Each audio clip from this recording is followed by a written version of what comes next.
السلام علیکم۔ جیسے کل ہم نے بسم اللہ کا ترجمہ اور تفسیر بیان کی تھی، ویسے آج ہم سورہ فاتحہ کی چند آیات کا ترجمہ اور تفسیر بیان کریں گے۔ بسم اللہ الرحمن الرحیم، الحمد للہ رب العالمین، الرحمن الرحیم۔ شروع اللہ کے نام سے جو بڑا مہربان نہایت رحم کرنے والا ہے۔ کل شکر اور کل ثنا اللہ کے لیے ہے جو تمام جہانوں کا پروردگار اور مالک ہے، بہت رحم فرمانے والا، نہایت مہربان ہے۔ کل تعریف، کل حمد و ثنا، کل شکر اللہ کے لیے ہے۔ اب وہ اللہ کون ہے؟ رب العالمین، جو تمام جہانوں کا مالک ہے، پروردگار ہے، پرورش کرنے والا ہے۔ الرحمن الرحیم، جو رحمان اور رحیم ہے۔ الحمدللہ میں ہے، لام حرف جر ہے، لہذا للہ مجرور ہے۔ اس کے بعد آنے والے کلمات رب العالمین، الرحمن الرحیم اور مالک یوم الدین کا بدل ہونے کے باعث مجرور ہے۔ یہ گویا ایک جملہ چلا آ رہا ہے۔ کل حمد، کل ثنا، کل شکر اس اللہ کے لیے ہے جو تمام جہانوں کا مالک، مختار ہے، آقا ہے، پروردگار ہے، رحمان ہے اور رحیم ہے۔ بسم اللہ میں بھی اللہ تعالیٰ کے نام کے ساتھ یہ دونوں صفاتی نام الرحمن الرحیم آئے ہیں، بلکہ دونوں جگہ اللہ تعالیٰ کے 3 نام آئے ہیں۔ سب سے پہلا اللہ ہے، اسے کہا جاتا ہے کہ یہ اللہ تعالیٰ کا اسم ذات ہے، اگرچہ میں اس کا قائل نہیں ہوں۔ یہ بھی ایک صفاتی نام ہے۔ اللہ پر لام داخل ہو کر اللہ بن گیا، لیکن بہرحال اللہ کا نام بڑی اہمیت کا حامل ہے اور عرب میں سب سے زیادہ معروف یہی نام تھا۔ جب قرآن نے رحمان کا تذکرہ کرنا شروع کیا تو وہ حیران ہوئے کہ کہنے لگے کہ یہ رحمان کیا ہوتا ہے؟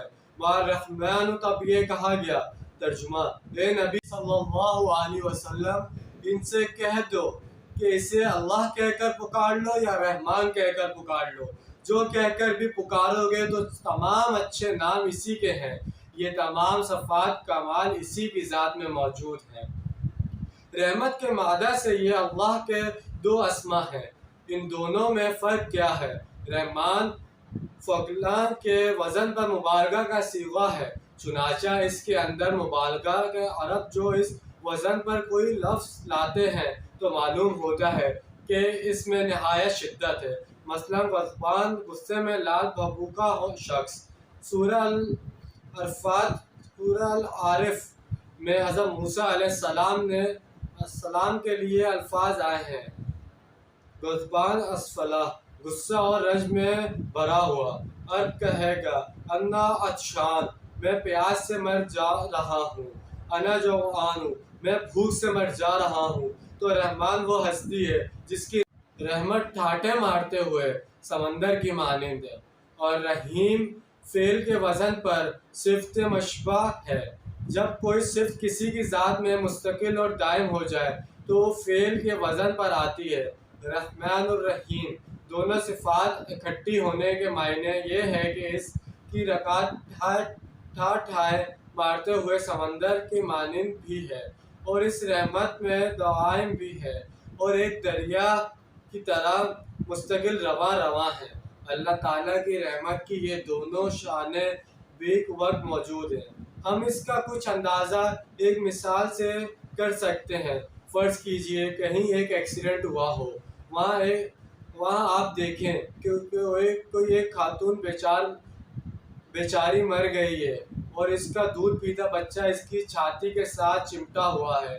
یہ بھی نہیں پتا ہے کہ وہ کون ہے، کہاں سے آئی ہے، کوئی اس کے ساتھ نہیں ہے۔ اس کیفیت کو دیکھ کر ہر شخص کا دل موم ہو جائے گا، اور وہ ہر وہ شخص جس کی طبیعت کے اندر نیکی کا کچھ مادہ ہے، وہ چاہے گا کہ وہ اس لاوارث بچے کی کفالت اور اس کی پرورش کی ذمہ داری اٹھا لے۔ لیکن وہ ہو سکتا ہے کہ جذبات کے جوش میں آپ یہ کام تو کر جائیں، لیکن کچھ دنوں بعد آپ کو پچھتاوا لاحق ہو جائے کہ میں خواہ مخواہ یہ ذمہ داری لے بیٹھا اور میں نے ایک بوجھ اپنے اوپر ناحق طاری کر لیا۔ چنانچہ ہمارے اندر رحم کا جو جذبہ ابھرتا ہے وہ جلد ہی ختم ہو جاتا ہے۔ وہ مستقل اور دائم نہیں رہتا، جبکہ اللہ کی رحمت ہے جو جوش بھی اور دوائم بھی ہے، دونوں چیزیں بیک وقت موجود ہیں۔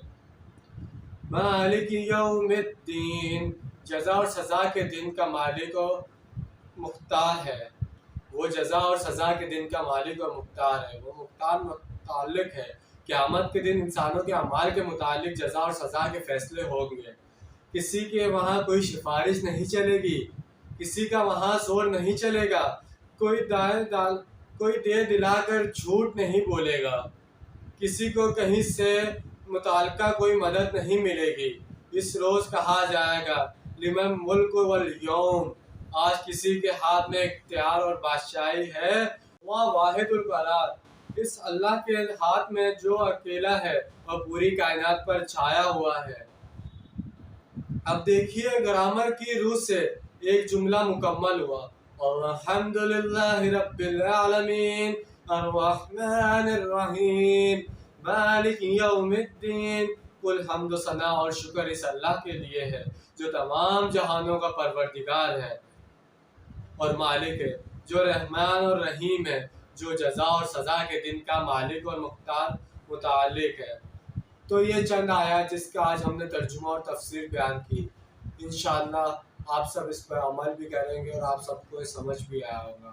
تو اس میں جیسے کہ بتایا گیا رحمان اور رحیم، اللہ تعالیٰ بہت رحمان اور رحیم ہے، ہم سے جانے انجانے میں جو گناہ ہو جاتے ہیں تو ہم اس کی ہمیشہ معافی مانگ لیں، توبہ کریں، بخشنے والا اللہ تعالیٰ کی ذات ہے، اور آخرت میں جو ہمارے اعمال نامے ہوں گے اس کے فیصلہ اللہ تعالیٰ کرے گا، وہاں کوئی سفارش کچھ نہیں چلے گا، وہاں صرف یہ ہماری نیکیاں کام آئیں گی۔ اس لیے چھوٹی سے لے کے بڑی سے نیکیاں، ساری نیکیاں کرنے کی ہمت کریں اور ہر کسی کی مدد کریں، جو ضرورت مند ہے سب ضرورت مندوں کی مدد کریں۔